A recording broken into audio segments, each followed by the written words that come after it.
I guess, can you give a background on who you are? Just what you're about, if you were to give the elevator pitch? Because I need to hone my elevator pitch, so I need to hear. That's a good. I haven't even thought. No one's asked me that. Like, what is my elevator pitch? Yeah. I think I describe myself as a student of philosophy. Kind of came to philosophy as a teenager, kind of coming out of just like a really dark phase of kind of coming towards like a bit of a suicidal ideation. You know, coming really into a dark place, and then.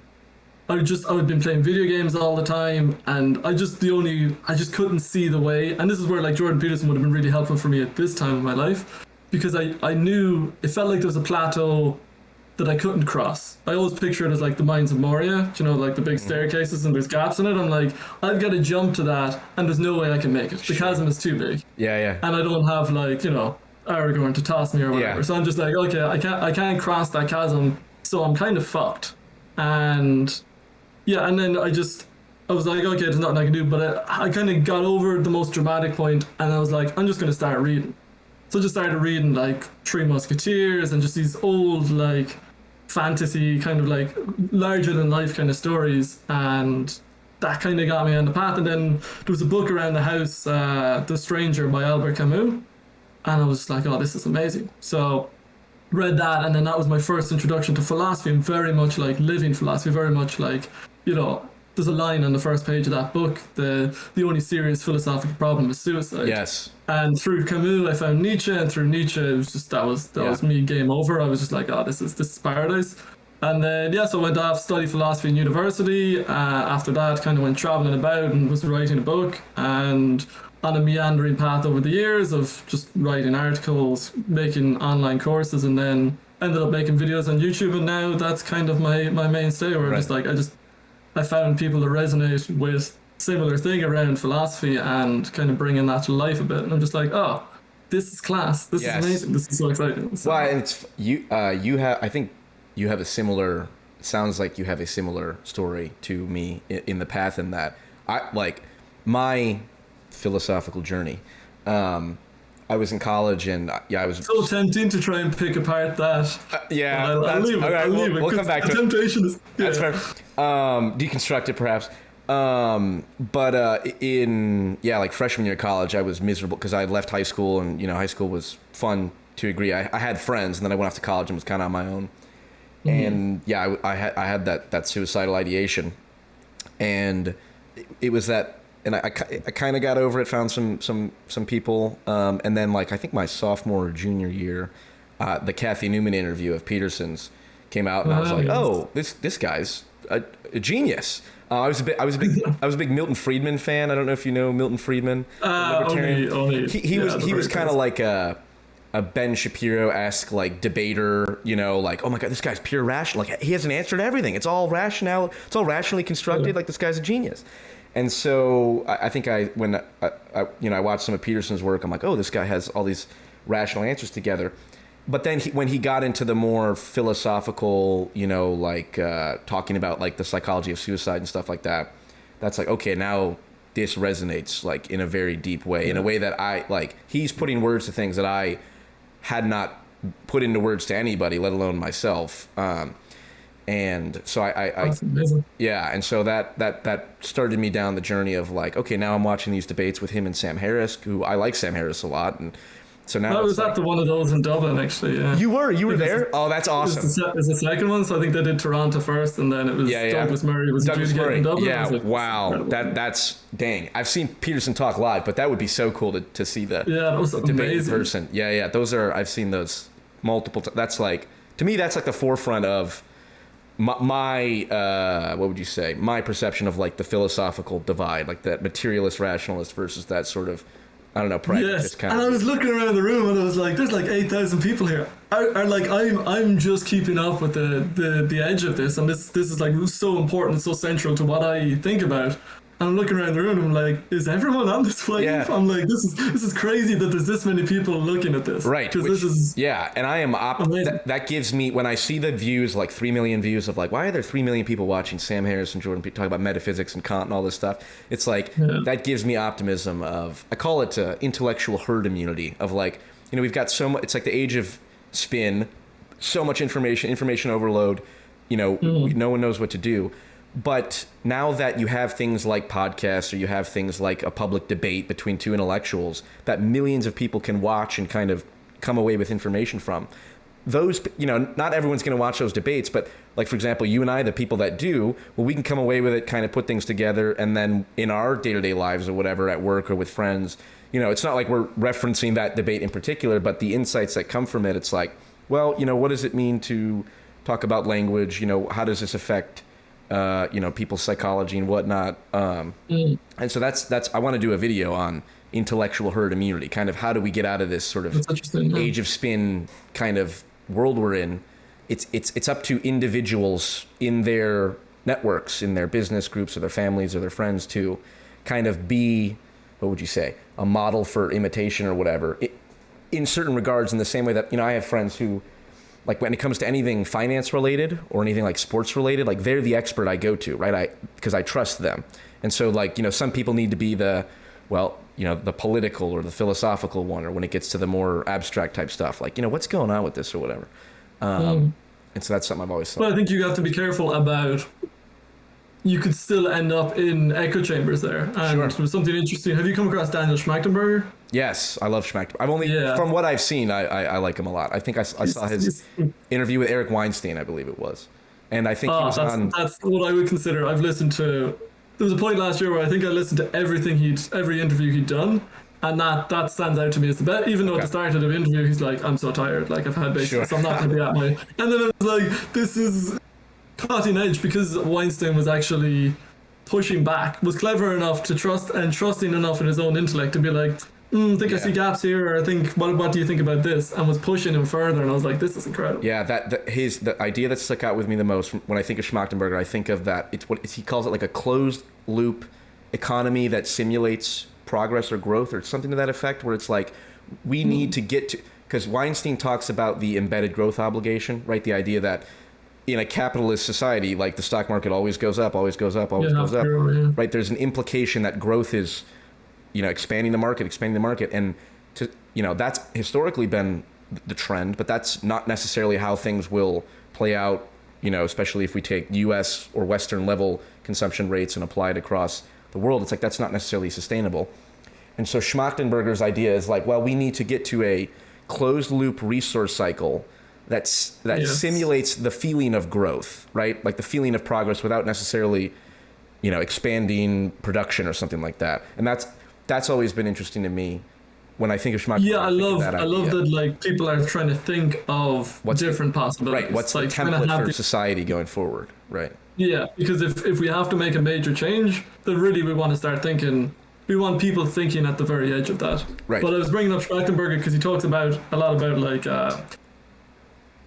kind of a lot about this culture wars kind of landscape, and especially he runs a project with a guy called Zach Stein called the Consilience Project, which is kind of digging past the polarization within culture and the whole spin thing, and trying to get to the root of what's actually going on. But he talks about, he went through a phase where he would follow people on opposite ends of the political spectrum. He would follow people from basically every echo chamber, and he'd set up a completely new Facebook account, and he'd just follow all these random different things, so that all he was seeing in a feed was, he might have a Facebook page over here that's just seeing people from Black Lives Matter, and he's got a page over here that's seeing what all the incels are saying. You know what I mean? Just trying to, like, hone in on try and get into the mindset of each of these groups, because they think that this is the whole world. When you're in your bubble, you think that that's the whole world, and then, so I think, so like Peterson and Harris would have a major overlap in their bubbles, but like you brought up,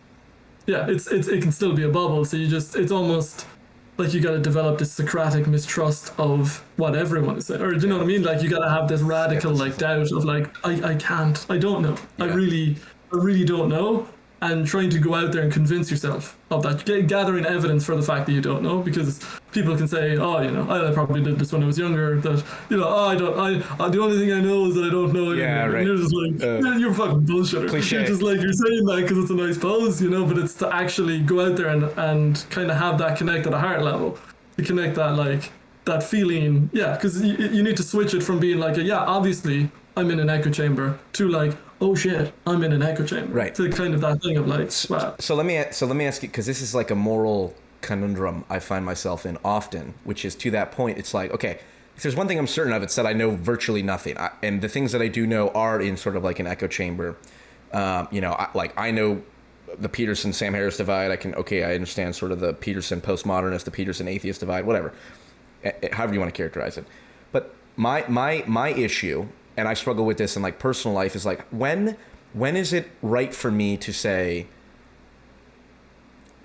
okay, I acknowledge that I don't know everything or anything really, so therefore I shouldn't be so certain in a lot of my moral convictions, versus like, no, I need to put my foot down because I know this is right?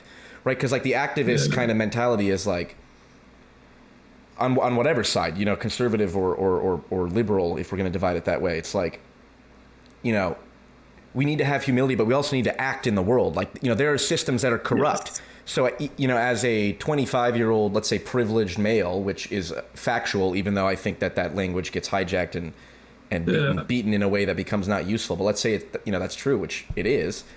Don't I have a responsibility to act even if I don't know anything? And then the question is, how do I act, right? Assuming I have a responsibility to act because of my privilege. How do I go about doing that? So I don't know. How do you think about that? And if you're high in trade openness, the first thing that came to my mind is there's a line in a Yeats poem that's it's kind of, I think it's the Second Coming, so it's a poem about kind of the end of the world. And he says that at this time the best lack all conviction and the worst are filled with passionate intensity. And that's exactly kind of the situation, because those are both analogous reactions to the same problem. You meet with the devastating uncertainty of the world and the scariness of how much change is going on. And one reaction is to be like, okay, I'm going to be open to this. I'm going to try and lean into it. But then because you're listening to so many different perspectives, it's hard to have the punch. It's hard to get the engine going. Whereas the other side, you go, nope, that's not, I'm done taking in information. I need the epistemic certainty in my heart. So this is the truth. This is the one way, the only way, and we will kill anyone who's not by this way. And so there's a psychological haven that's given by certainty. And I think that's why there's something fulfilling in the polarity, because it gives you a sense of in-group. It fosters the in-group feeling, and then you feel like, okay, you're over there and we're over here, and I feel part of something and I feel safer. Right. And so here's a very practical example. So for example, I know people that during the Black Lives Matter riots would say things like abolish the police, if you are a privileged person, you have a responsibility to advocate for political change that would benefit the oppressed. And one of those policies, let's say, is to abolish the police, right? And so from my perspective, I think, okay, that's insanity. And I have an urge, I'm epistemically secure enough to say anyone who's advocating for abolish the police is a fucking idiot and needs to be told that to their face and pushed back on, because it has real consequences, right? You cut away the police force in poor areas, that has consequences. And, we've seen what that does.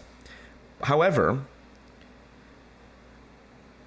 there are people who are sympathetic to the abolish the police perspective. I was talking about this with someone who I respect a lot a couple days ago, where it's like abolish the police means like reform the police. It's kind of like a negotiating tactic. We're going to put this extreme stance to kind of get halfway there, demilitarize the police or something like that. And it's like, okay, I buy that, but I still struggle with in Minnesota, I think it was Minneapolis, they did defund their police department or whatever, and murder rates went up. And so from my perspective, it's like, me being a rich, white, privileged male, if I'm really advocating on behalf of the oppressed, I should be calling out those people saying abolish the police and calling them morons to their face in front of people to let people know that that's a stupid idea, that's a dangerous idea. But on the other hand, if I do that, then I'm sacrificing my epistemic openness to people who are like, no, I just like that phrase, or I understand that phrase because it means something else, right?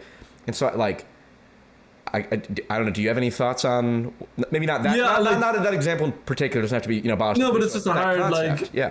How you'd navigate that. I think the only way I can think to navigate that would be, my suspicion would be that there's different people with different agendas who are saying that line. You've mentioned two major groups there. There's people that are saying, you'll never get the whole way there, but you have a big slogan and that gets you along the journey. But I want to know, because that's not necessarily going to be let's say there's a person who's a Black Lives Matter protester, and they're saying that. I'd want to get into their shoes and be why. It's like, what is your experience of the world that seems like a good idea to you? Like, what is going on? And it's probably that they've had such appalling experiences, or they know there's so many anecdotes from people in their lives about appalling experiences that they've had with the police, and it's how do you reform? It's like the Gotham City thing. Like, how do you reform a thing that's so broken? Right. Can you fix something that is so broken? And if that's their perspective, then you go, well, okay, it's not as simple as not defunding the police. Now maybe defunding or it's not even, you weren't even saying defund, you were saying abolish. Right. If you're talking about abolishing the police, what's the alternative? You know what I mean? Because that seems like a naive, almost like a childlike response, like kind of like John Lennon's Imagine, like can't we all just get along? Imagine a world where there was no police. You know, what would Sting do for work? No. Yeah, right. But like, imagining a world without the police, it's like, okay, it's a simple dream because of what the oppression you've experienced and the discrimination you've experienced and that so many people in your life have experienced. But it's probably just an angry voice, like, and this is again, this would be my interpretation of it because I haven't studied what people actually believe around this. But I would take it as a sort of a knee-jerk reaction of like, we need to like shut this thing down because there's no way of reforming it. And you go, okay, yeah, but what's the alternative? Because you can't just destroy something. Because every time there's a revolution, if you look at the French Revolution, if you look at the October Revolution in for the founding of the Soviet Republic or the Soviet Union, then there's a massive amount of bloodshed. Like, if you're going to have a revolution, if you destroy something, then it takes a while for something solid to rebuild. And yeah, so it's you got to understand. So what's the alternative? Right. And I, you know, in dialogue with one-on-one, I can talk to virtually anybody. And someone who's like that, like about, but okay, like let's have a dialogue because this isn't about, you know, other people. This is about just exploring the idea. But like, for example, like I'll just get during the Black Lives Matter riots, I had people, my friends were posting on social media all this stuff. Like, if you voted for Trump, you're a fascist. If you don't believe in abolish the police, you're just ignorant. And I would see people who have common sense, like good people by my estimation, you know, who had common sense, be like, you know, all lives matter. I don't like, obviously Black Lives Matter, but everyone's life matters and stuff. And to hear people be like, no, that is not only wrong, you're a bad person for saying that. That was like, it was people who are smart abusing their intelligence to beat down on people who didn't, you know, have the capacity to go through and hear all these abstract ideas of why, well, abolish the police is really this super progressive idea, and all cops are bastards doesn't really mean all. It's all this word language games, and it felt also, to me is that the correct forum for it? Because, and this is something you were saying, that like if we want to change the world, then you should probably start with individuals changing the way they interact with the information. I don't think that that's enough, because I think that the system, the way social media is set up to increase polarity and having like the angry reaction on Facebook, because of the way that's set up, the worst who are filled with passionate intensity are the ones you're always going to get on your newsfeed. Right. Because even if more and more people drop out of that polarity game, Facebook and Twitter are still going to look the same, because it's just going to be less people, like a Pareto distribution of like less people are making the same amount of noise. Right. You're going to get the same amount of controversialness because that's what gets people's attention. So I think a simple change would be changing the way those social medias work. Yes. And that was something why I was excited about Elon Musk taking over Twitter. Not because I think that that's necessarily going to be the silver bullet, but I'm like, we've tried the shareholder model. It's not working. Mm-hmm. We need to experiment with a different model, and we need to do it with an established, like, because, you know, the dynamics of it establishing something that gets enough traction as a social media isn't simple. So I was excited about someone wanting to test out a different model on a currently existing social media, because the shareholder model is a disaster. Yes, and it's funny because I have, I'm a Peterson fan, but I've become more and more sympathetic to Marxism every time someone like talks about capitalism, like the corruption of capitalism. It's like big tech is a prime example of that. Monetization is about creating anger because that creates engagement, because that creates, you know, revenue. Or like when YouTube removed the dislike bar, it's like that was such an anti-user move. I want to see the dislike bar, but the corporate, because we're not the customer, we're the product, because it's our data that's being sold to the advertisers, who then they're the advertiser, the customer, and they didn't want to come out with a campaign that then I got all these dislikes. That would look bad. So like I become increasingly sympathetic to like, we need like revolutionary change. And actually, I was one of the going back to Schmachtenberger, and I think it's Tristan Harris or Tristan Harris, yeah. They both were on the Joe Rogan podcast, and Yes. Tristan talked about how there was a model, I think it was in Sri Lanka or something, or maybe Taiwan or something, where it was like, instead of engagement, the social media algorithm was set up such that you would have, because they can profile you, Facebook can tell you whether you're conservative or liberal or something like that. What they would do is the algorithm would find people of different groups who would like the same tweet, so common ground, and then they would prioritize that in people's feeds. So if a conservative and a liberal both liked a tweet about, I don't know, an inspiring story of someone helping out a school in like an impoverished neighborhood, like that appeals to conservatives and liberals or whatever. Yes. That would get prioritized to the top, and then that would go viral versus like, this conservative said something dumb and that goes viral in the liberal squares, and this, liberal person said something dumb. Yeah, so rather than hardening the walls of a smaller in-group, it's making a softer wall around a bigger in-group, which is the nation. Right, it's specific. So you use the social media's ability to group people who are on opposite sides, but then you use the algorithm to prioritize that common ground. To me, that's something that can be done. To your point, that's not necessarily the shareholder model or best shareholder interest per se, because it doesn't necessarily create the most engagement, but it's like, that's better for society, and it's like, to me, I think social media companies should be regulated like utilities, and I need to understand that more, what the implications of that are. But to me, it's like, this is now a matter of, these are affecting elections, these are affecting people's mental health, this is a public issue. But who should have control of it? You know what I mean? That's the thing of because people are like, oh no, there should be no censorship. I think there should be entire free speech. And I'm like, no, there should be censorship. But I'm just worried about who's doing the censorship. Tristan Harris and Daniel Schmachtenberger. That's who should be running that stuff. That's my opinion. You know what I mean? And it's like, it's a non-principled answer.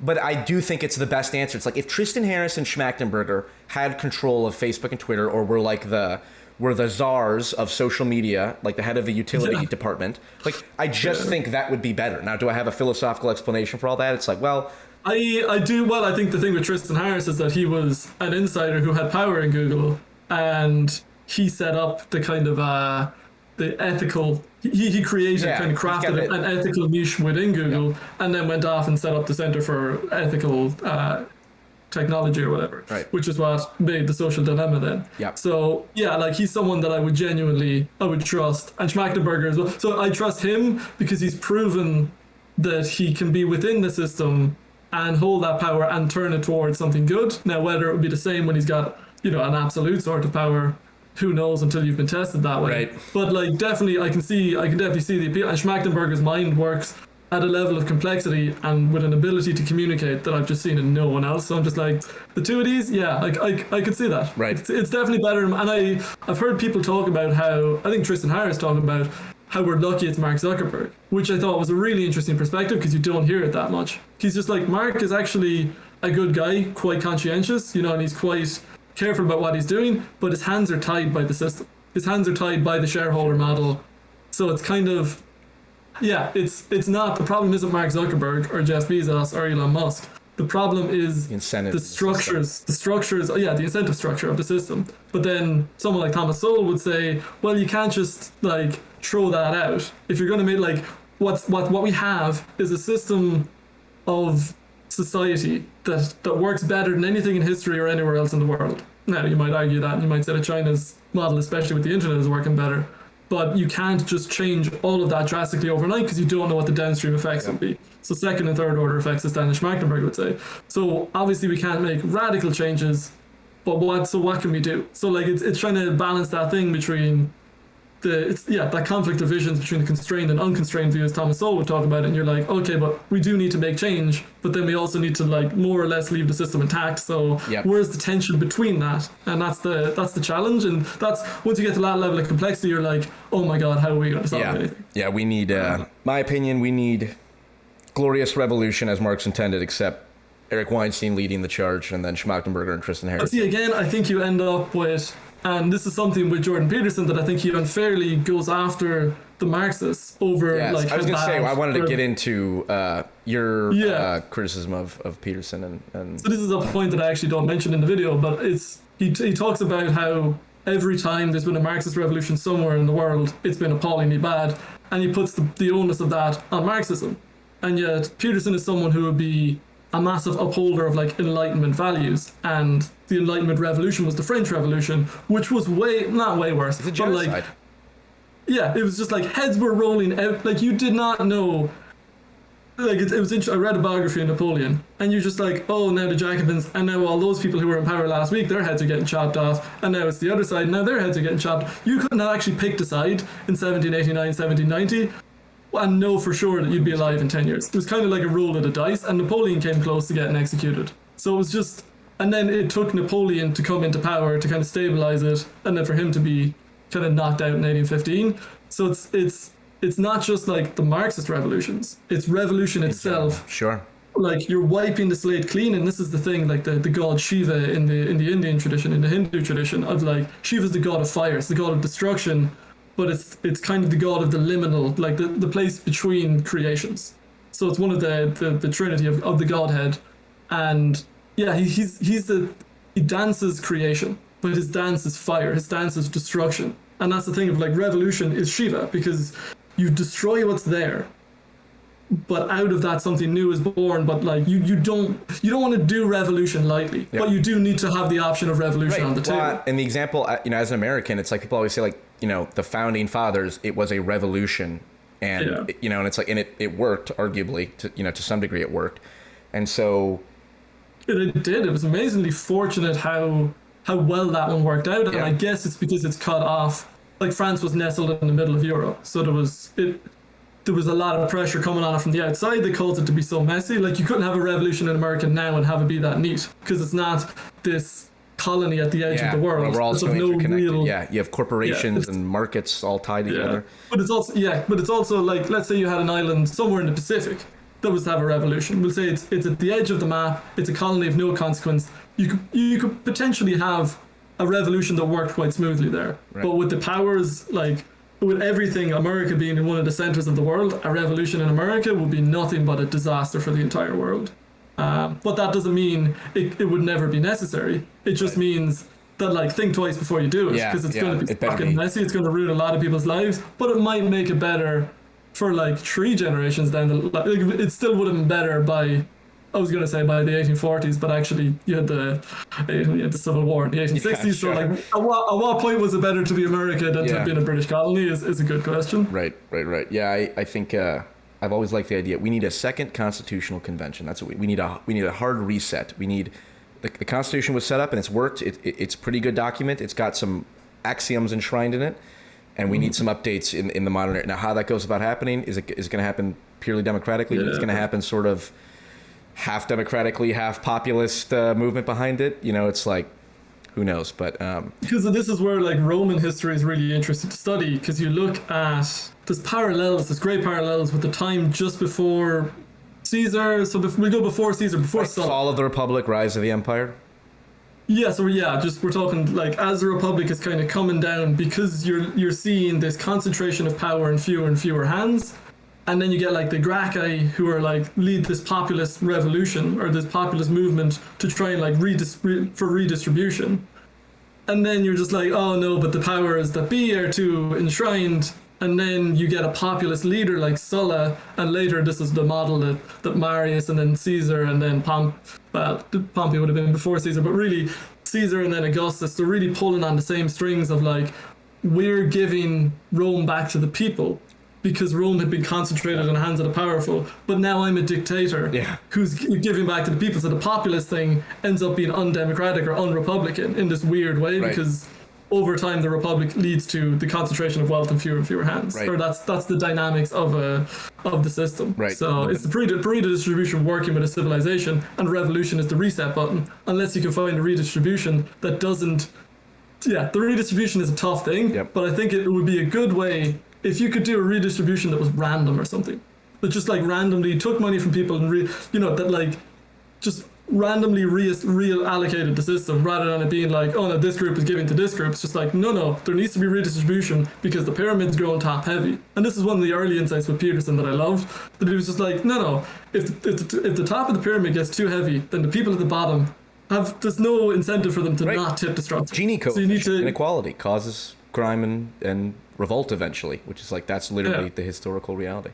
Yeah. never heard of the Gini coefficient, but that's Yes, it's nice. Gini coefficient. Nice to have a good word. Well, this is to the point about we were talking about earlier about the like conservative and liberal common ground gets upvoted or gets prioritized. Yes.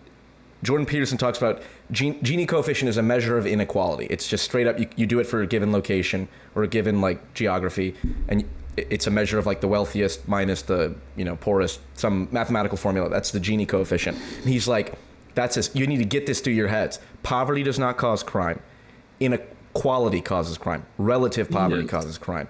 And it's funny because I remember seeing Alexandria Ocasio-Cortez, AOC, who's like pretty much the opposite of Jordan Peterson in a lot of ways, made this big tweet of like the Gini coefficient is the most important thing. I'm like, okay, hold on. Jordan Peterson and AOC are both talking about the Gini coefficient. There must be something there if they're on the opposites and they're coming to the same conclusion about something. It's the exact thing that you said would go to the top of the news feed. It's like, exactly. For some reason, people on different sides are agreeing on this thing. And that always... and I think Peterson does have that socialist strain in him of definitely. realizing, you know what I mean? But it's been underplayed. Yeah, and that's generally when I'm thinking about like, how do I know when something is right? It's like if Jordan Peterson and Richard Dawkins, who are kind of the two opposite sides, if they agree on something, or if whoever, Ted Cruz and AOC, if they agree on something, it's like who are the kind of the two ends of the Overton window? If they agree on something, there must be something true about it. Whereas like if it's a Joe Biden or like a kind of a moderate. What does Eric Weinstein call them? The kleptocratic middle. If they are like, well, no, my husband should be allowed to trade stocks because we're Americans. It's like, no, that's stupid. You're a politician. You should agree to sacrifice your right to have an influence over the stock market, which you regulate. So that kind of. On the other hand, I don't think it's even that simple because you could say that people on either end of the polarity in America right now are calling for revolution. Right. You know what I mean? And they might agree, and you might say there's something in there. But then I'd say the people in the middle. Well, but that goes back to the idea of like, well, if I take the best of the populist left and the best of the populist right, obviously that's subjective. But the idea of like corporate greed, well, the populist left has always hated like oil companies, and the populist right hates big tech companies. So like what we can agree is the current system is not properly regulating the power of corporations. We can agree on that. So maybe we should focus policy there. Or with the stock trading. It's like, well, if Nancy Pelosi is beating the stock market because her husband is buying stocks like all the time or whatever before new regulations come out, maybe we can do something about that. It's that kind of stuff. But I agree, it's definitely complicated. But then like who's going to do that? Because the lobbyists have so much money, and Nancy Pelosi is like Speaker in the House. You know what I mean? Like the people because it's not going to be just Nancy Pelosi. It's like everyone in the House. Yeah, Dan Crenshaw, who's like Republican, is also beats the stock market too. It's like, dude, that's not a red versus blue thing. That's a power thing. Yes, and exactly. It's very hard to change, and that's why the Constitution was such a perfect thing, because it was like, oh, we get to set out the blueprint for how this thing's going to unfold. Right. And it was very good, but I mean, it was written in the 18th century. Right. It can only take you so far before, what is it? Before it needs an update. Rescuing your father from the belly of the whale. Hey, we had a good document here, but now it needs to be updated in the current time and whatnot. Yes, and who can do that? Who can give the rebirth of all values? Which is the strain that's coming from Nietzsche into Jung, and that's it's a beautiful strain to contemplate. Hero. Yes. Okay. And Foucault as well, I would say, is dealing with that. Okay. So let's get, because this is the original reason. I'd say, actually, someone commented on one of my very videos. Interesting tangent. No, I know. No. Yes, all tangents are... Not all tangents. Most tangents are good. Some tangents are good, actually. These tangents were good. Tangents in the middle, as well as the tangents. Yeah. Yes, right. Yes, it's a Hegelian synthesis. Someone commented on one of my videos saying, reach out to Living Philosophy, because he has a critique of Jordan Peterson. So can you kind of summarize... It doesn't have to be that video in particular. I know it was about the postmodern one. But if you can lay out your critique of Peterson, I guess as it relates to because I think you said it was like it's conspiratorial thinking, which I understand. Yes. I think I have some disagreement on, but what is your summary of? Yeah, so the idea. So I made a video called Jordan Peterson's Shadow, which was just something that I watched a lot of Jordan Peterson, and I was just like, you know what's interesting is the way he talks about the postmodern Neomarxists. And I was like, just at some point I was like, be interesting to dig into that. So I started digging into it and just like studying everything he'd said about them. And there's just points in it, especially the way he talks about Foucault. So he attributes the postmodern neo-Marxist movement to Foucault and Derrida. He says these are the two main tricksters of it. Right, French head postmodernists. tricksters, yes. Head tricksters. And yeah, this is... So I'm just not sure what angle to approach this from, because other people came along later and were saying, oh no, but like Peterson was wrong about that. So I'll focus on the postmodern neo-Marxist bit. The idea of the postmodern neo-Marxist movement is that, as Peterson would put it, the Marxism was a dying breed, especially after the gulags. So they needed, the postmodern philosophers needed a way to keep Marxism alive, and so they transmuted it from its political form, or its outwardly political form, into a cultural sort of form, where they were just like, we're going, so it's also called cultural Marxism, I think, of like, we're going to infiltrate the universities and the education system of the West, and we're going to take over, we're going to perpetrate a revolution from inside, we're going to take it over from the inside. And so it was this idea that there was a small cohort of people in France, or as other people say, it would be the Frankfurt School in Germany. But Peterson says it's these philosophers in France, and he says that they've come up with this blueprint for taking over the West, that everything that has happened since was their plan. And that's... So I did a video on conspiracy theories back in about 2021. It's around March or February, and it was just interesting to study, because there was a lot of like anti-vax fact that was kind of like coming into the COVID stuff, so I was really studying a lot of that. And I was looking at the literature, the psychological literature on conspiracy theories, because this new field formed in the last 15 years that studies conspiracy theories.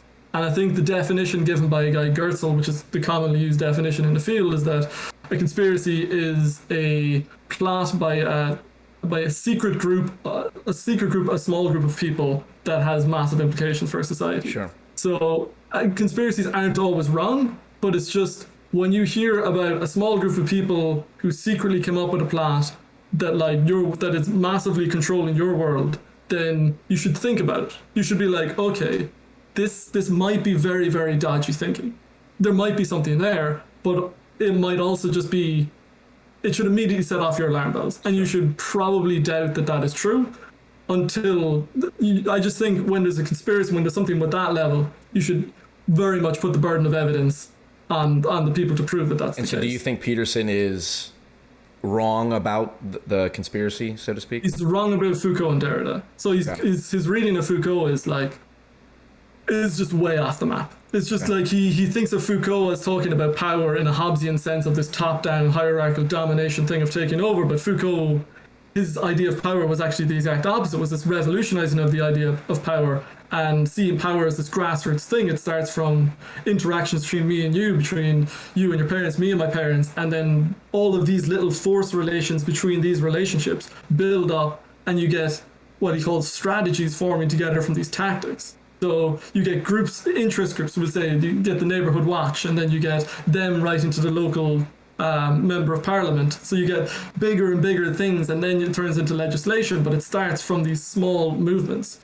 And so Foucault's idea of power is actually, it's this grassroots thing that we all have a hand in, which is kind of more like Peterson's idea of like being the change you want to see in the world, individualism. So Foucault in the 1980s then took a turn towards ancient Greek philosophy and was very concerned with Stoicism and studied deeply Greek philosophy and studying like Greek democracy and Athenian democracy, because he was very concerned with this idea of how to change the world. Sure. Because up to the 1980s, a major criticism of Foucault, and this is the most popular Foucault, is that he didn't give any map for what anyone could do. His works were observations of systems of power, whether that's the prison, whether that's the mental institutions, or biopower, which is like statistical health and government control using statistics. He's just laying out, it's like an empirical assessment of what's going on, but he's not saying how to do anything about it. And he only does that in the 1980s by turning towards the Greeks. And that's much more like a Petersonian model of how to power, which is you take power in your own life, it's care of the self. And that's how you go about achieving the revolution. Now that sounds nothing like a postmodern neo-Marxist to me. And if you look at the comments Foucault makes about Marxists and about Marxism in general, it's the idea that he's a postmodern neo-Marxist is appalling. It's just not based on any reading of Foucault. So just at that rate, and now I haven't studied Derrida deeply enough to say, but Derrida is more concerned with literature, and deconstruction is about deconstructing literature and about, yeah, it's just how that relates to people trying to take over the West. But like, and since I've had people point me to James Lindsay and talking about Herbert Marcuse and the Frankfurt School, and I'm like, okay, that might be a thing, and there might still be a case to be made. And I think Gramsci's hegemony, there might still be a case to be made for the postmodern neo-Marxist thesis, but it's the Peterson's idea, which is based on Foucault. Stephen Hicks's version. Yeah. It's Foucault and Derrida, and it's just like, well, okay, if you're going to make an accusation that big, get your details fucking right, and they're way off here. And it's just like, dude, come on, like you're okay. It's and it's interesting because I watched, is it Jonas Salkus or whatever, his video Peterson doesn't understand philosophy. And you referenced it too, where it was like Peterson said after communism lost all of its credibility, it's like, well, but in 1970 or 1980 the French Communist Party 1981 so they were still getting so like it's you said that you still think could be validity in the postmodern neo-Marxist theory, just not necessarily in the vein of Peterson's understanding of Foucault and Derrida. You don't think that's where the merit is. I think looking at it through the French route, there's nothing in French postmodernism that you could say has anything like this kind of plot to take over the West. Sure. I think it's just. Are you familiar with Ryan Chapman by any chance? I've actually I've never heard of him before, but someone made a video. Another YouTube creator made a video about his take on postmodernism. And then I was going through my subscriber feed the other day, and I was like, I'm subscribed to this guy. I feel like I've never heard of him. And now he's coming up like 3 times in a week. Yes, so I really like. He's a very clear. He just pulls up the book, takes a picture of the quote or whatever to support it and whatnot. So my perspective, postmodern neo-Marxist to me, and I like what you said about Peterson may be wrong on the Foucault point, but there might be some validity to the postmodern neo-Marxist perspective, because from my experience, I minored in gender studies, and gender studies is sort of like, that's critical theory. That's like the progressive think tank, like, like the Cato Institute or like the libertarian think tanks come up with all the policy for libertarian politicians. It's like gender studies. Is there a Cato think tank? It's libertarian. Or like the Heritage Foundation, any of that. But like progressive studies is like the far left think tank, and I minored in it, was there and saw all that. And to me, I think of postmodern neo-Marxist as a practical term. It's a practical label to label people in a way of like, in the same way of like racist. Like if I call someone a racist, there's a good probability that person would not self-identify as a racist, right? A lot of people who you and I might describe as engaging in racism or being racist probably wouldn't self-identify that way. But that doesn't mean that racist is not a useful term for them, right? Because like a lot of people who do racist things probably wouldn't call themselves racist or whatever, right? And so to me, postmodern neo-Marxist is used like as a, not a pejorative, in order to insult, but like a useful, like, hey, this person thinks this way. So like Robin DiAngelo, a postmodern neo-Marxist, or Kimberly Crenshaw, like postmodern neo-Marxist, critical race theory.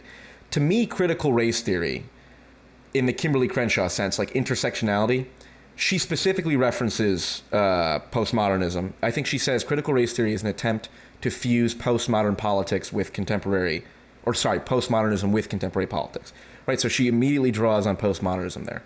And then in my experience in gender studies, Kimberly Crenshaw, critical theory, which is a Frankfurt School concept, right?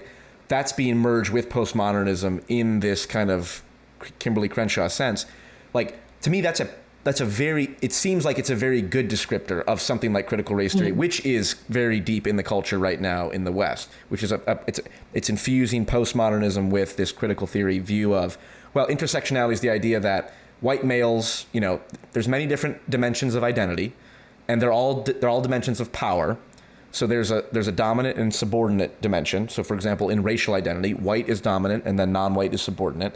In gender identity, male or masculine is dominant and female or feminine is subordinate. Class, same thing. Every dimension along the intersectional framework is a function of power. Then that gets put into practice from a critical theory perspective of, okay, now we're going to base policy off this. We're going to we're gonna determine aid based on race rather than need, which is something that happened, with like stimulus checks and COVID related resources. To me, that's postmodern neo-Marxism in action, and I think it's a good label for that. Now, any thoughts on that? Why do you think the neo-Marx? Why do you think it's a good?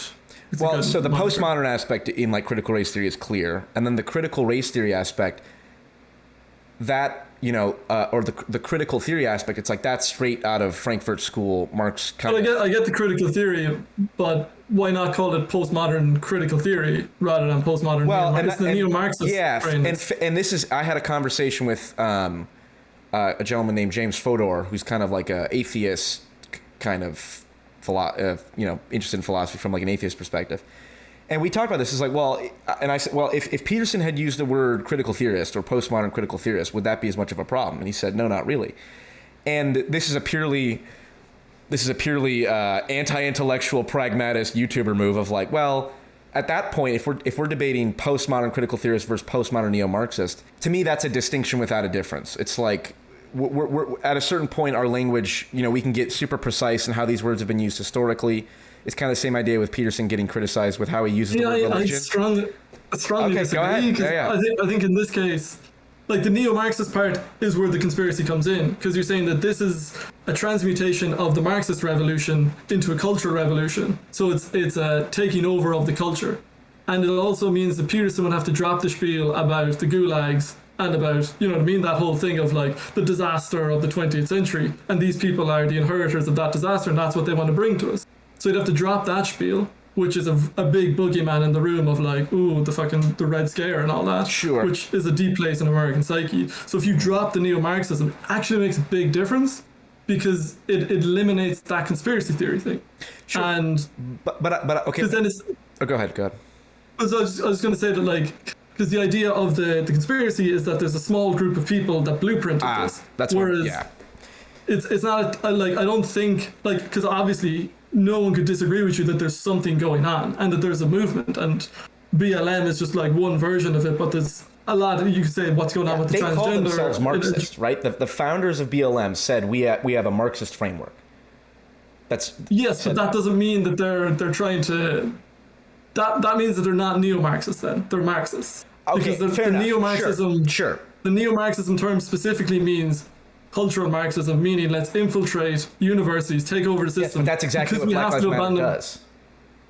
Yeah, but it's not neo-Marxist, because it's not. It's trying to take over the system, but it's not doing it.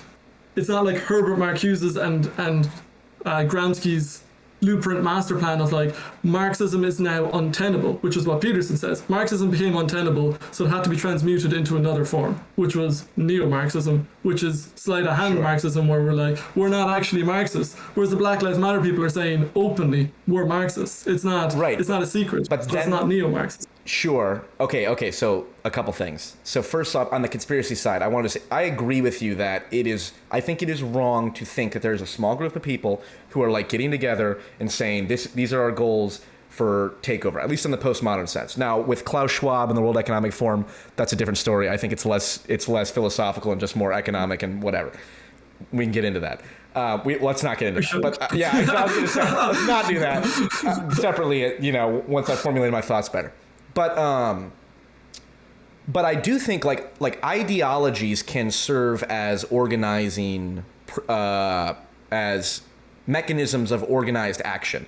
So like Christians going out and converting people, or Christians wanting to overturn Roe v. Wade. It's not like there's a literal. I mean, there is obviously the Catholic Archdiocese or whatever, and they get together. But like, oh no, there's a conspiracy. Well, again, I had a friend who's very leftist came to me about this. There was a small group of people in the Republican pushing for who came together in the 70s, and they were like, what's an issue? They turned it into an issue. They turned Roe v. Wade into an issue, and so everything that you're seeing now is like a downstream effect from this small group of people. But again, that's an interesting tangent. Yeah, and that's fair enough. But I would say it's like kind of a what percentage is of like organized conspiracy versus what percentage of it is this is how ideology functions in people. Like your average Christian is just going to go, well, my pastor said abortion's wrong or gay marriage is wrong or something like that, so therefore I'm going to go out and act in accordance with this ideology, Christian ideology, right? And even this though is something I find. Okay. Yeah, sorry. Well, I was gonna say, I'm getting excited. yeah, even though there's an institutional, organized aspect to Christian ideology, the fact that it plays out in individuals, to me, is less conspiratorial. That's just how the ideology works out, which is how I would think about Black Lives Matter and postmodern neo-Marxism. It's like the ideology, Black Lives Matter, and the ideology it purports acts on its own without necessarily having organized, how do we meet together and have Antifa cells and stuff like that. It's a lot, both can be true, but the more relevant thing is how does the ideology play out in the individuals. But what are your thoughts? Yes, so there's so much there, but the thing for me that's exciting is that's the gods. You know what I mean? These are the new gods, because it's something that motivates you towards action. Because like, you're not talking about an individual motivation. So we've moved away from a small group of individuals, and we're now talking about something like Dawkins talks about the meme. Yes. We're talking about a cultural meme, cultural memes that possess large groups of people to act in ways that are similar and to hold similar beliefs. And that, in the old days, was called a god. You know what I mean? It's this motivating, dynamic force. Right? Yeah, it's an archetypal force that's gathered this energy to it. And is like, so Jung said this thing in talking about World War II. He said that between World War I and World War II, in a lot of his patients, he noticed the emergence of what he called the blonde beast, which he associated with the ancient Nordic god Wotan. So Odin in the northern tradition, but in Germany it would have been Wotan. Is that he associated with the reawakening of the god Wotan in the German psyche, and this is this warring, Aryan kind of.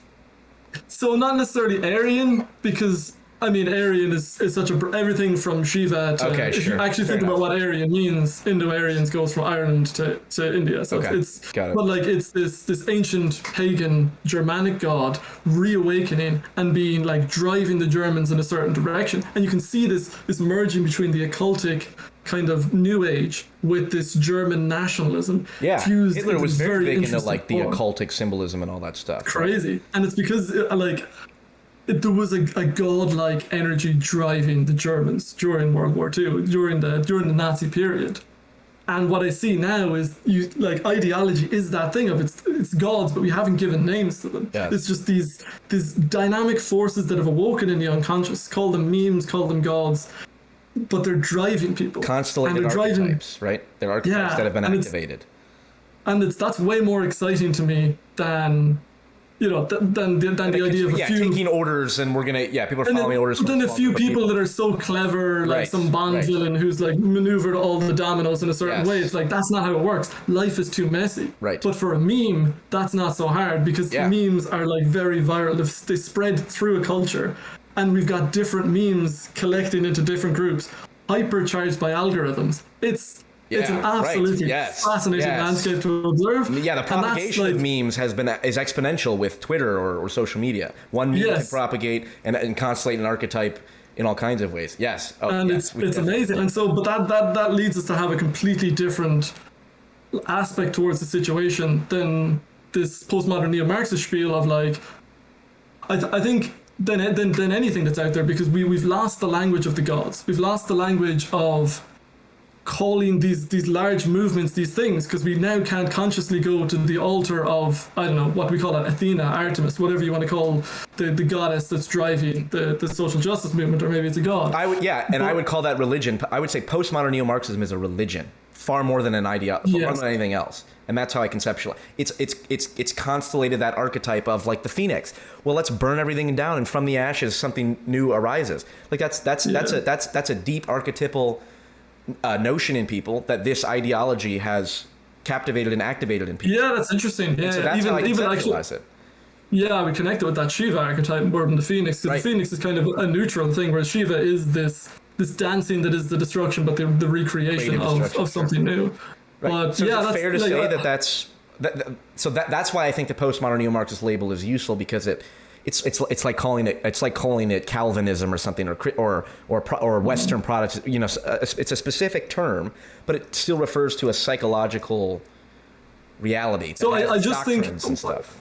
There's another reason to be careful with the terminology you're using, is that like, what's your intention in using that terminology? Because if someone has that program running, and you say postmodern neo-Marxism, and they go, what are you talking about? That's a contradiction in terms. Makes no sense. Then all of a sudden you're having to explain yourself just to get to the point where they're listening to you, because what you've shown by using the term postmodern neo-Marxist is that you probably have no idea about either, because they're going to go, Sure. but like those things are contradictory. Most of the postmodern philosophers aren't Marxists, and all of a sudden you're in an intellectual debate about the history Yes. of philosophical ideas in the 20th century, rather than being like, here's this cultural meme of like, we'll say postmodern critical theory. Now let's talk about the place of that, because they'll go, okay, Sure. and then you can have a discussion. Now, so yes, although I if would say if your intention is to open polarity, then I think you want to be. The term is very important. Fair enough. I would push back because I don't know if you followed the critical race theory debate in the U.S., but there are people saying like critical theory isn't a thing. No matter what people call it, linguistic obfuscation is a strategy that's always going to be there, right? And so I really think like if Peterson said instead of postmodern neo-Marxism, postmodern critical theory, or just critical theory, he'd run into the exact same problems, because I've seen that play out exactly when like people like Ben Shapiro or whoever talks about critical theory. I did a whole video on critical race theory of like, it's a lie, it's a made up conspiracy, it's only being taught in colleges, or it's really not that bad even if it is being taught to schools. It's all this different stuff. But let me ask you this, because because I struggle. The reason I like the term postmodern neo-Marxist is because for me it's precise, at least from my it's obviously imprecise from your perspective or from someone else's perspective. But for me it's precisely identifying who I have a problem with, or who I think is causing the problems, whatever that means, versus a term like woke. I could use a term like woke, which is not that's the colloquial. It doesn't say anything about Marxism or postmodernism. It's this vague idea. So on the one hand, I could label, like, for example, the people who advocate that children should be allowed to transition. That's something I'm very much against. I think that there's surgery being performed on children.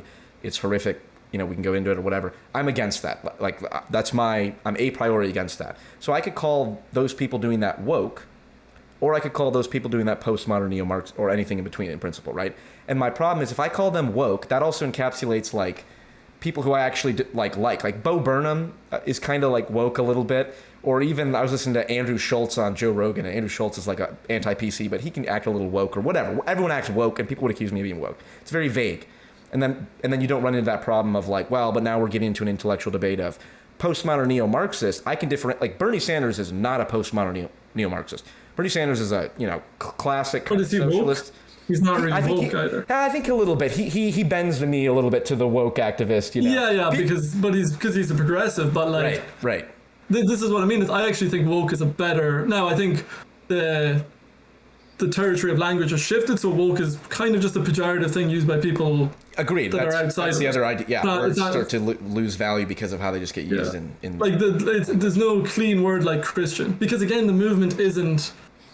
It's not fully conscious of itself as a movement. Right. Yes, exactly. And so how do you talk about it looking outside when the people who are in it would say, I'm not religious, or I claim to believe A, versus vice versa. Yeah, and it depends on who you're talking to or whatnot. Like, but I think it's an important point to make as well, is like, this isn't the only religion in town. Like Jordan Peterson has a cultic effect on his followers. Sure. On like a large base of his followers, that's an archetypal energy. Wise that's coming father, from somewhere. He inhabits that sort of wise father archetype. People can project very easily, which it's the same with like Bernie Sanders and Ron Paul or any old white man or old man in general. It's like it's this figure of wisdom. It's the Gandalf Dumbledore archetype, and it's like, oh, this person, it's easy to constellate an archetype with, right? And I agree. And the flip side, because we're talking about the postmodern neo-Marxist kind of leftist revolutionary type, well, the opposite side is the Trump Make America Great Again. It's like our country is pure. Meme that's out there, yeah. Right, that's the other archetypal meme. Our country. It's closer to that Wotan energy. I don't know what energy you describe to that, but that's not Christian energy. That's not like, let's all get along, Right, because America is the ideal, not Jesus or Christ, right? It's this nationalistic mentality. That's the archetype that's been constellated on the right. So now you have the revolutionary Phoenix, burn everything down and from anew, we'll bring something new archetype constellated. And then on the far right you have our country and our heritage is pure and needs to be protected, like the 1940s Germans did. It's like, okay, now we have these two archetypes being constellated.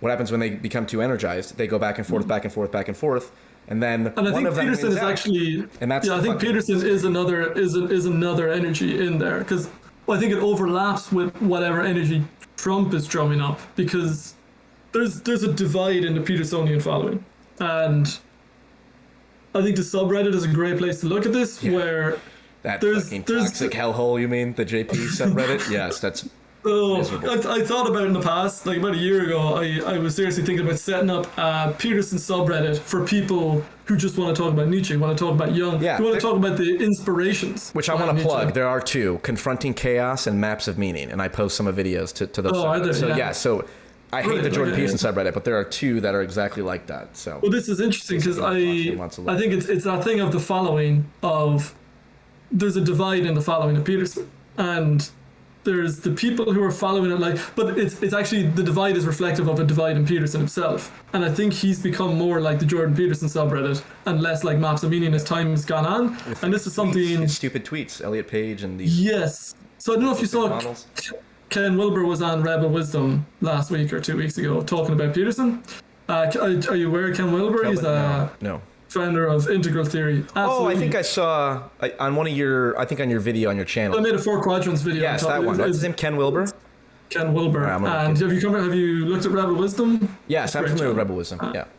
He So interviewed Brett Weinstein, a couple other people, I think. yes. But he had a great point that like Peterson showed potential to be integral. To be an integral as a philosophy means that so you go from modernism, you go from traditional, we're talking medieval times, into a modern society. So you're talking about Renaissance, the beginning of individualism, the beginning of like capitalism and that expanding, and then you have the constellation of postmodernism, which is beyond triggered by modernism's excesses. And then the excesses of postmodernism triggers this new thing. Some call it metamodernism, some call it integral. So Ken Wilber would have been the first person really doing a lot of work in that space and talking about what integral is. And he was like, Jordan Peterson showed a lot of integral qualities, and integral is about being able to have everyone else sit at the table and give everyone else their voice, and recognizing everyone, the modernist, the postmodernist, the traditionalist, everyone has to have a voice, and we need to make a harmony of all these voices and bring them all together. And he's like, Peterson was doing that. If you look at his lectures on religion, it's like, here's a guy who's very grounded in rational intellectual modernism, like his work on the Big Five, hundreds of papers on the Big Five. He's very good in that domain. Yep. And then also he's got that appreciation for religion, the appreciate, like, so, which I would call a meta-modern or an integral appreciation of religion, where we can see what we can bring forward with religion, and you can speak to a religious person and they're getting excited by what you're saying. And you can talk to a modernist person and they're on board, so you can kind of begin to get everyone working together, and Peterson was doing that. But the other thing is that like he had this part of him that was that bit of like that thing, like he became famous from the transgender thing. You knew him because first heard about him because the Kathy Newman thing, Yeah. and that was how he first became big, was the transgender thing and then the Kathy Newman thing, and it's that dark part of Peterson, the part of him that is kind of angry and part of this conspiratorial thinking and part of whatever that God is, because it's that God that brought Peterson to world renown.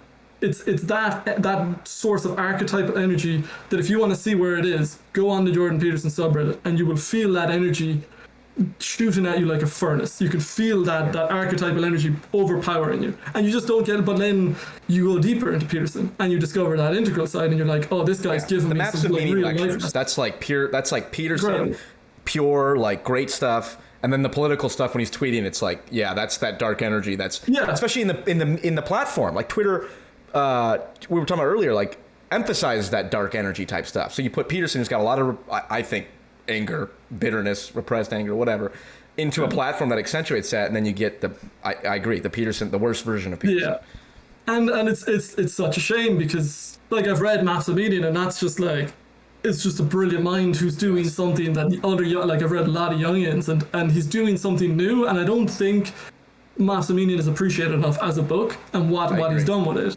So I think that he's like this amazing thinker and has that integral ability, but then there was this part of him for which he became famous, and that part is it's become so, as you say, he puts stuff up on Twitter and gets a feedback loop from that. He gets some people kind of like the sycophants that gather more and more to that energy, and so what he's getting reflected back at him the part of him that's been growing and was being cultivated by this cultural energy is that part of him. And he's done so many interviews, and he's talked about how being in so many adversarial interviews has led to a growth in that sort of, there's a darkness in him that he doesn't like. So it's amplified this part of him, and now he's becoming like, the last time I saw him on Joe Rogan, I just looked at the picture, I was like, you look like a supervillain. Why are you dressing like a Bond villain? Like you're turning into a villain. What do you like? Whereas when he was first on, just in a shirt, just having a chat, just like, and it was there, but he was still much more like Peterson the lecturer, Peterson the professor. Right. And there was so much hope back then, because it was like, here's a man who's done the work. He's very aware of the Jungian thing. It was very exciting, because it was like, he's not become famous till now, so he's confronted his shadow. He's integrated it all. He doesn't have the roots of perversion that a young person would have in terms of like influences in career and sex and stuff. So I was like, this is the perfect person to reach the world stage. And Kathy Newman's interview was a masterclass of like, this guy is like, because he was like a stoic. Yeah, exactly. He did it. He did kind of the opposite of like the dark side, where he was just very no. Let me just clarify what I said, and it was very clear and concise. It was not the, what does he say? Up yours, woke moralists. It was like, oh my, this guy, this boomer. But do you remember after? Do you remember after the Kathy Newman interview? How it was spun was that Kathy Newman got death threats. Is that he was discredited because of some of his fan base, and I thought that was very unfair. Is that you pick a small part of his fan base. What's interesting is that the same thing has happened to Foucault, and that's why. And Derrida, or Bernie Sanders, anyone. You can do that with anyone. Yeah. The Bernie Bros. Therefore, everything Bernie Sanders says is invalid. But then over time, Peterson has become more and more like that worst part of his audience, and I think that's what the Jordan Peterson subreddit has become about. Sure. And so there's been a big loss for me there, because there's so much potential. I understand that, and I to some degree agree, and I want to get into just some practical, because I think this is where it's interesting, because I have thought Peterson in the Maps to Meaning lectures, again, pure glorious stuff. I think it's going to have ripples throughout the culture over the next 50 years that we can't even begin to comprehend, because it's, people like you and I who have been affected by it, but are able to rescue your father from the belly of the whale. We're able to take his philosophy or his reading of it, the philosophy, take it forward, but recognize like, hey, Peterson, you didn't grow up in the internet. You didn't grow up with social media. You don't know how the nuances of it. And you don't know how when you say, up yours, woke moralist, you just discredited yourself in ways that you can't even understand. Right, and so it's like he did understand that a few years ago, though. He wasn't always this close. Right. Well, but I do think there's like a practical element of like, he's a boomer and he just doesn't understand some of the like the internet will satirize you in like Bo Burnham. I always think of like the Bo Burnham. Did you ever see Bo Burnham's Inside? Yes, I've seen it. It's just amazing. Yeah, I don't know. I could be wrong, but I suspect that Peterson would not have much of an appreciation for the nuance of that humor as you and I would, because we kind of probably not. Yeah. Right, because we kind of grew up in that cultural milieu that's different from where his understanding. So there's an element of like authenticity is the most valuable approach to social media, I think, versus the what's up guys, welcome to YouTube. It's like that's overplayed now, whereas someone who kind of thinks like, oh, media, you have to put on a face and all that, it's like no, it's the opposite. It's about authenticity, right? Okay. So he's sitting there with a knife and he's just like, hey guys, really like if you like the channel, make more content. Yeah, right, exactly. So and it's like, so I think there's my defense or my sympathy towards Peterson in this regard would come from maybe there's an aspect of, and I want to get into this about kind of sort of just some of the trans issues and kind of how to think about, when it comes to like identity and gender ideology and whatnot. If it was the case that we are at a point where gender ideology, whatever that means, we can define it, but the woke version of the woke ideology, let's just say broadly, has gotten so out of hand where it's like it needs to be publicly pushed back against. There needs to be policy about, like I agree with Peterson's idea that a child who gets gender surgery performed on them by a surgeon should have a very easy time being able to sue that surgeon if it doesn't work out. Like that's a policy you could put that I agree with. And it's not like a draconian measure. It's more of a reasonable regulation, let's say. So that's something like, okay, maybe Peterson's perspective is he was sort of in the ivory tower. We were talking about echo chambers earlier. It's like, we talk about philosophy and stuff. It's like, well, there are detransitioners. There are people on the ground who are getting hurt by this in a very real way. And he compares it to Auschwitz, which I think is too far. But again, whatever, we're in our echo chambers and who knows how much of a much of a right-wing reaction is going to grow because like there are children getting surgery performed on them. Like I think it's bad. So maybe Peterson's perspective is, I can't afford to just play the ivory tower intellectual, which is I'm being negative in that context, but like just maps of meaning, just pure intellectual exploration, because now there's a political saliency, there's a pressing need, there's a civilizational requirement for me to start saying, actually, you know what, we're putting our foot down, this is effed up beyond all belief, and now I'm going to speak out against it, right? That I understand. Now the question is, are we at that point that warrants someone like Peterson saying like the people who do surgeries are butchers and liars? It's like, well, again, like he tweeted about Elliot Page, who's an adult. I think adults should be able to transition. I think he was wrong, way off the mark there.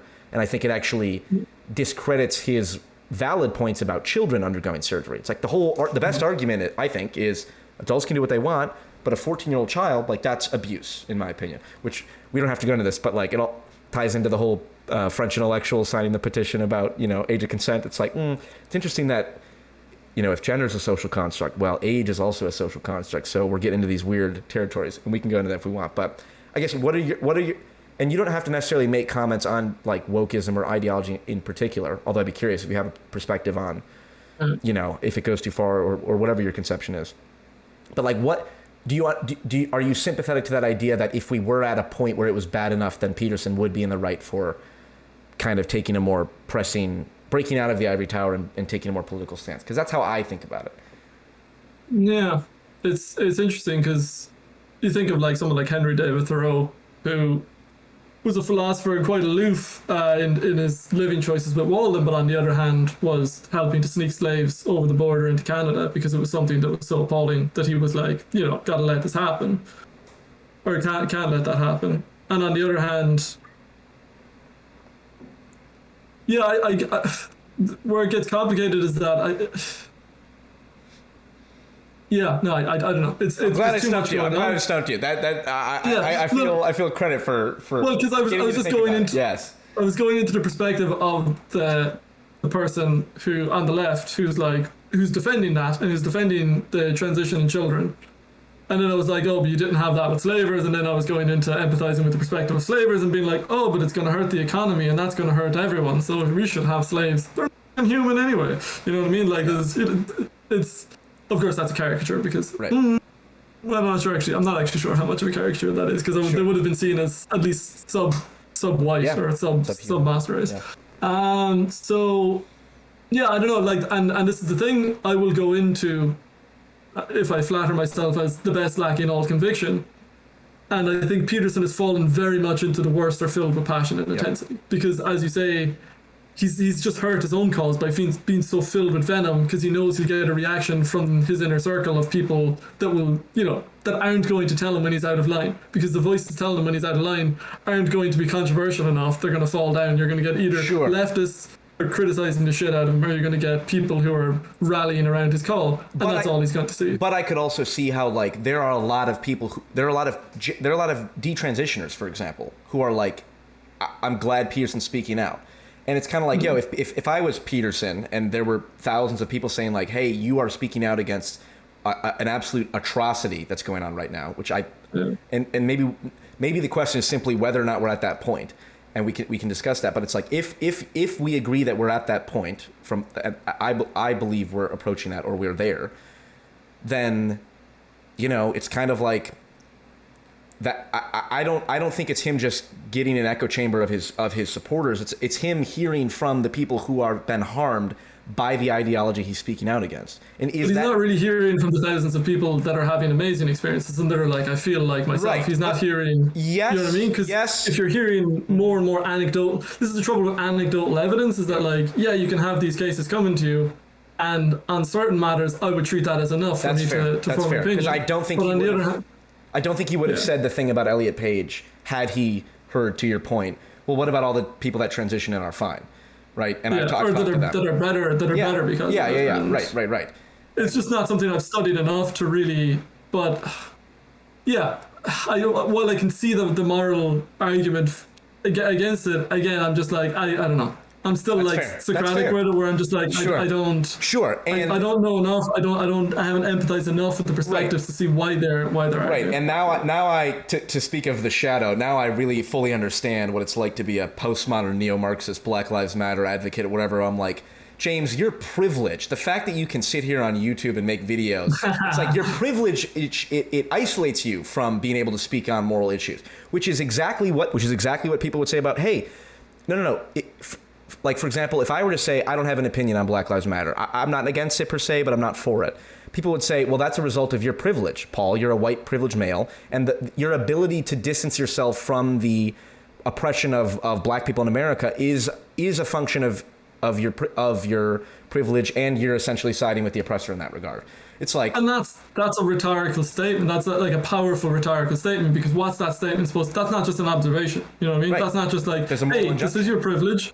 It's like, get off the fence. Yeah. You're either with us or you're and against there is us. a hint of truth in that, depending on whether or not whether or not that statement is true or valid, whatever the word is a function of is the cause for which we should be getting off the fence for real. So like in Nazi Germany, it's like, yeah, okay, all this shit with, Hitler talking shit about, Jews and minorities and stuff. It's like, okay, oh, shit. Yeah, I know that's a really seductive way of saying. No, I know where you're going, but just if you get a quote of that, oh, you did a little more than talk shit. Yes.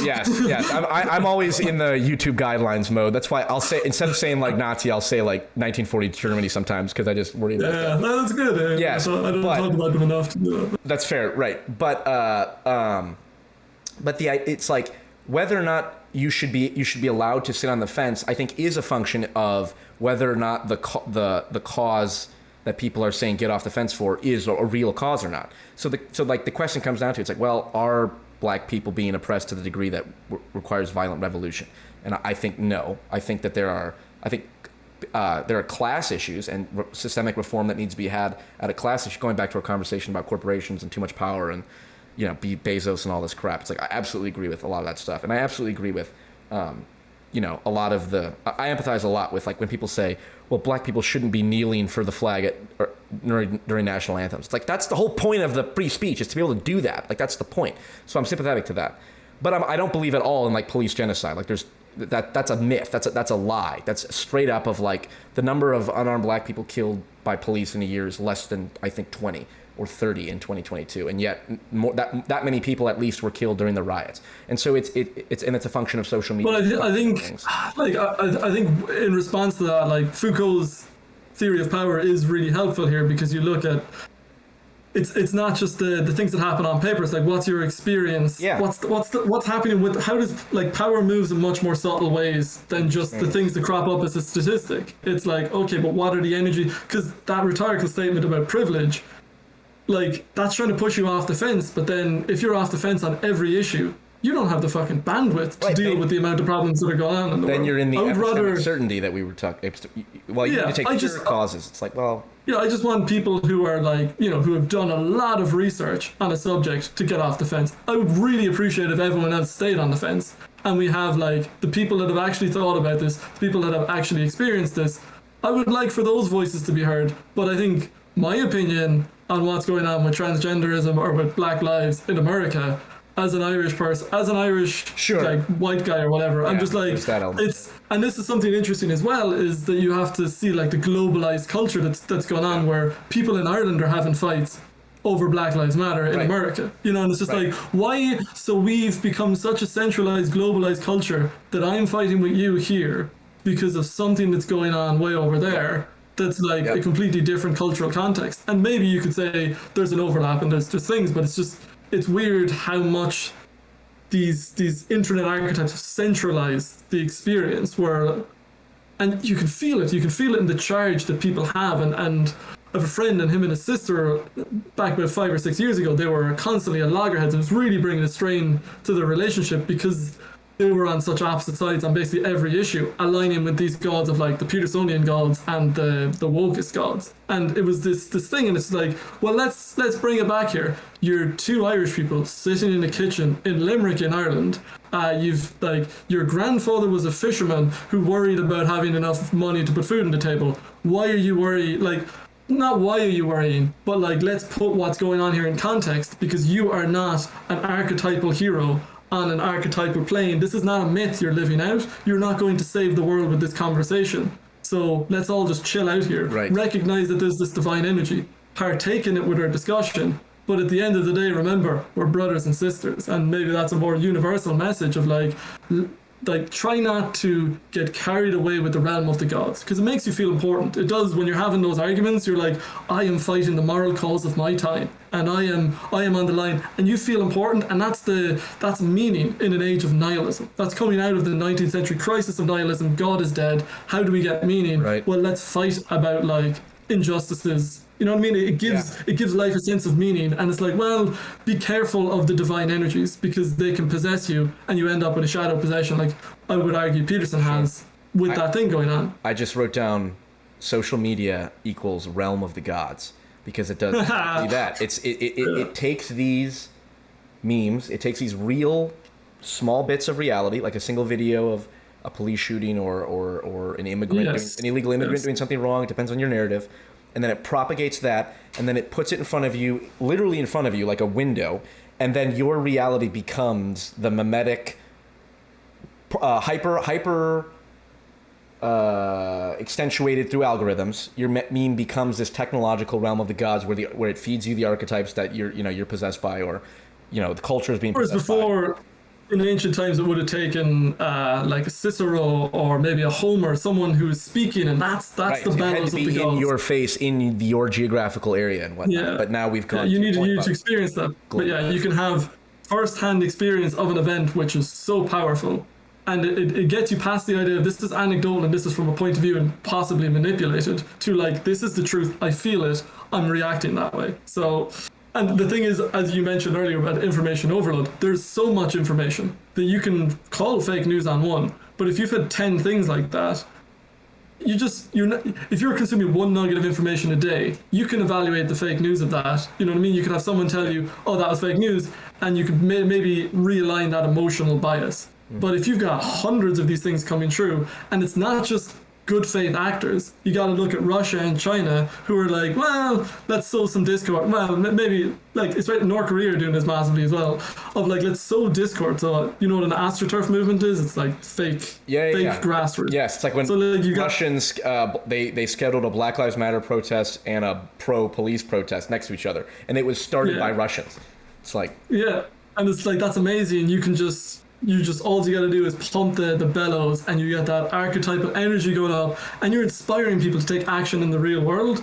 So yeah, I'm very hesitant about getting off the fence for anything, because I'm like, which is fair. But no, you definitely end up with a thing of you lack all conviction. You find it hard to take a definite moral stance in an age when people are tearing each other apart over moral stances, and it's like, this is a tough one. Right. I don't know what the answer is, and for now I'm just like, it's too big for me. I'm just working on, like, I'm not giving up, but I'm like working on developing the knowledge. So I'm studying the postmodernists. I'm continuing to study Jung, to study myself, and to try and deepen my perspective so that I can come to some kind of wisdom that allows me to make a purer assessment of the situation. Right. But I'm not just going to swallow a red pill or a blue pill from someone and just act accordingly. I think independent thinking requires like taking that time and actually figuring something out. And it's just not a given.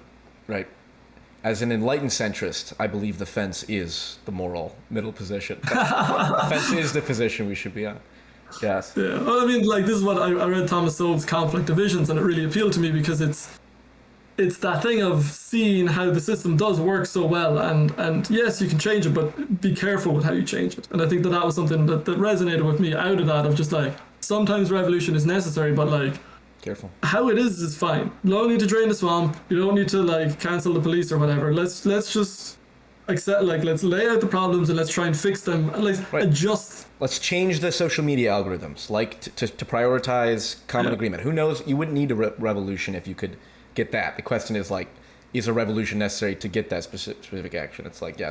That's the problem. Because like I was even thinking, Elon Musk was talking about, he was on Joe Rogan a couple of years ago, and he was talking about, you know, how would you deal with global warming? He's just like, you just need, you can have one thing that has incredible downstream consequences. He was like 2% carbon tax, and all of a sudden everything downstream has to readjust, and you're going to see the system itself change rather than having to rehaul everything. So it's just like very like surgically incisive moves, because like it's the thing of, well, like CRISPR, you know, the gene causing technology. The trouble with it is you might hit other genes, so the less specific you are, does a million different things that you don't even know. Yeah, so you got to be wary of the second and third order consequences. Whereas, yeah, like a 2% carbon tax, let's see what happens, and that's kind of keeping with Thomas Sowell's, let's conserve the system, but also it's got to stay dynamic, which is Peterson's thing of, you got to have like Gilgamesh, the new god has to be born and to rejuvenate the system, which is the same thing as what Christ was doing. He rejuvenated the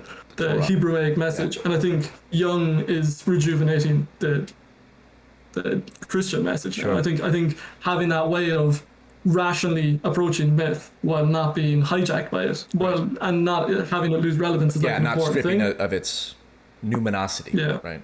Newman, yes, exactly. Right. Yeah. We're coming up right on an hour and a half, it looks like. Oh, cool. So, that went by quickly. Fascinating. Yeah, I love this. Yes.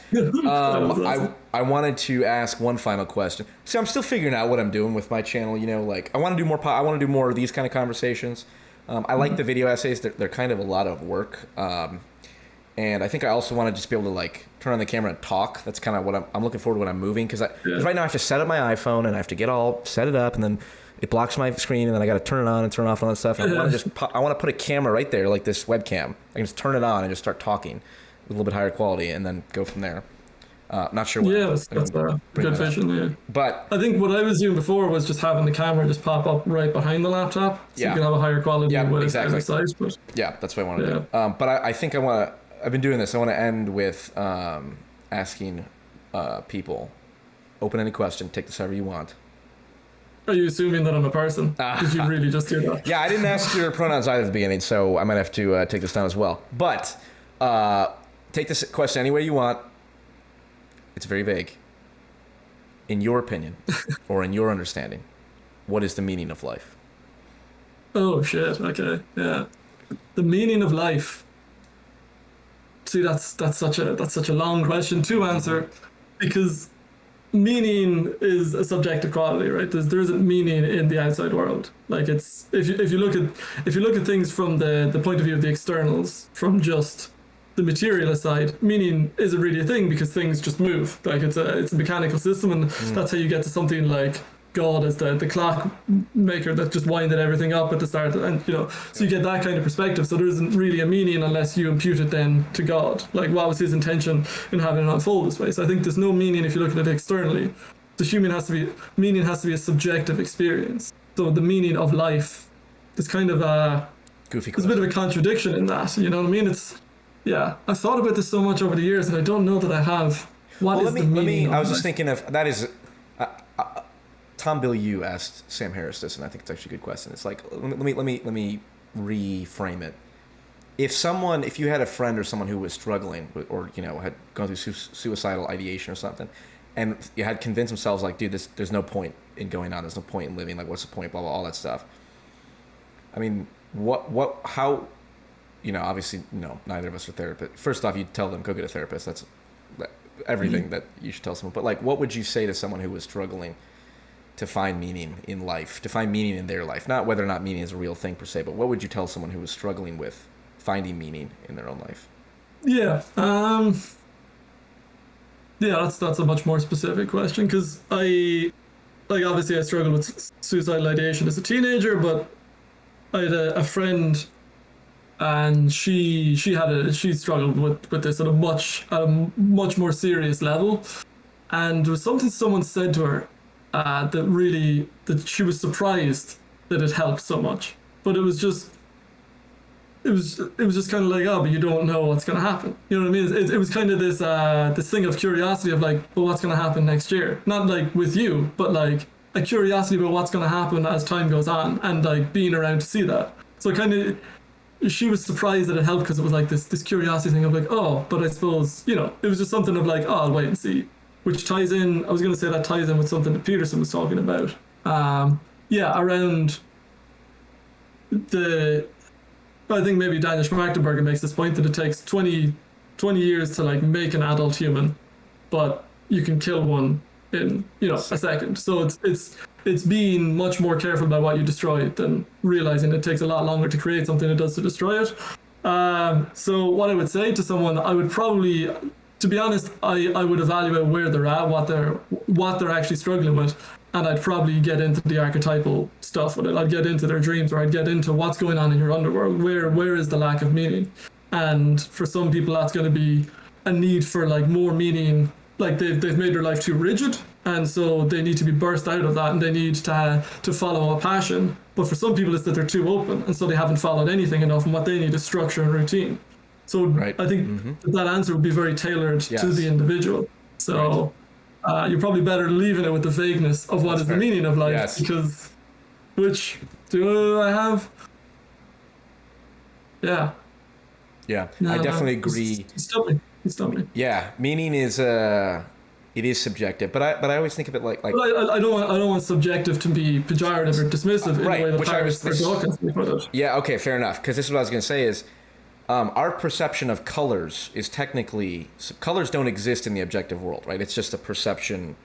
It's a nanometers on the electromagnetics. Yeah, right. Yeah. It's just, this is our subjective perception of colors. But so to your point, like saying meaning is subjective, people take that pejoratively, or like, oh, it must not be real. Yes. It's like, well, but for me to say that this shirt is any color other than red, like that's a lie, essentially. Right now you could say, well, but it's, you know, red, green, colorblind. It's like, okay, yeah, you do get these kind of fringe exceptions, but like for most people, or for everyone even who can see color, you know, colors are as objective as anything else, even though we know that they're not objectively there, right? And that example always helps me kind of like, well, the experience of meaning is my experience. It's objective and subjective, we think of these as these fundamental categories, but they're kind of flawed. It's like, well, my experience of reality is an objective thing because it's happening, and there's objective parameters around it. I can't fly, or I can't, you know, just turn off my perception on and off or whatever. But it's still subjective because I'm experiencing it. So it's like there is. So Ken Wilber would say that like people are just looking at the outside. So the materialists are just looking at the outside, and they're just completely ignoring the inside, as if the inside is completely invalid. Right. But like, why is the animal moving that way? Why is the human doing this? That you can't understand that. Like Skinner tried to do that with behaviorism. It doesn't work. You can't just understand how a human. You need to get into the internal experience and see how all of that stuff is moving around in the psyche. And then once you go deep into the psyche and you come into the collective unconscious, you come into the deeper layers that inform, that shape how that being is, and you realize that meaning is as fundamental. Like, it's just as fundamental. It's subjective, so that's where you look at it. But it's just as fundamental as anything on the outside. It's just, you have to look, where you look for it is inside. I liken it to hunger. It's like your experience of hunger is subjective, but it's like, yeah, well, that doesn't take away the fact that it's the most real thing, and it will guide all your actions, and the material world will become irrelevant in the face of that. Yeah, you can't reduce that experience to external variables, right. Even if there are, you can say, oh yeah, but there's more of this hormone in your stomach, so that's what hunger is. And you're like, well, that's not what hunger is. That's the external indicator of hunger. But that's like, hunger is the experience of hunger and needing to eat. So yeah, obviously and this is kind of what Harrison and Peterson's debate was all about, is like, to what extent is this internal world of meaning versus just looking at the surfaces, as Harris would be inclined to do. But it's such a good question. Like, such a good question, because like, where do you go with it? It's almost like a Zen koan. You know what I mean? It's not that the answer. It's not that you're going to get the answer. But the answer that you give is very telling. The answer that you give reveals a lot about yourself and your perception of the world. Right. So I want to see if I can get to some kind of finality with it, and I'm just trying to think. Yeah, maybe into it's because it just opens up beautifully into so many archetypal avenues, you know, of like, okay, what is the meaning of life? Well, what is life? Life is this, and now I'm thinking of Tyler de Chardin, who talked about the increasing complexity as being a dimension of reality. We just tend to think of the macro, like Big Bang or galaxies, and we think of the micro, like quantum, but there's also complexity. So things don't just get smaller and bigger, they get like more complex. And that's like a developmental trend as the universe goes on. So, Right. Yeah, is the meaning of life to grow, to develop? I think that's probably... I like the idea, meaning of life. We don't strive for enlightenment, we strive for authenticity. We strive to like the Jungian idea, right? There's something in us, and it's unique in each of us, if only by our experiences, but there's a self in each of us, and it's manifesting that to the fullest degree. It's like, is that enlightenment? It's like, well, enlightenment sounds like there's some external plane of knowledge that you reach, versus like a platonic division. Yeah, versus authenticity is that circumambulation down to this infinite core, and it's like, no human will ever get to the center. Arguably, maybe Jesus did once. That's Jordan Peterson's whole well, maybe the archetype was made flesh once, and that's Jesus or something like that. But yeah, authenticity, I think, is that. There's another goal. Line that just came to me from Joseph Campbell, who said that what man is searching for is not, or what we are searching for is not the meaning of life, but the fullest feeling of being alive. Which I think, for me, that's a redirection of the question in the right direction, because it gets you to be like, okay, that's interesting. What's the fullest feeling of being alive? Which ties in with the authenticity thing, because it's, right. Well, I want to fully be me, because I know when I'm being inauthentic and I'm living within a role, like which Sartre would talk about in like Bad Faith, of like, when you're a bartender, you're kind of trapped by the role of bartender. You can't fully be you. So the fullest feeling of being alive is going to be encapsulated as much of your being as possible. Right.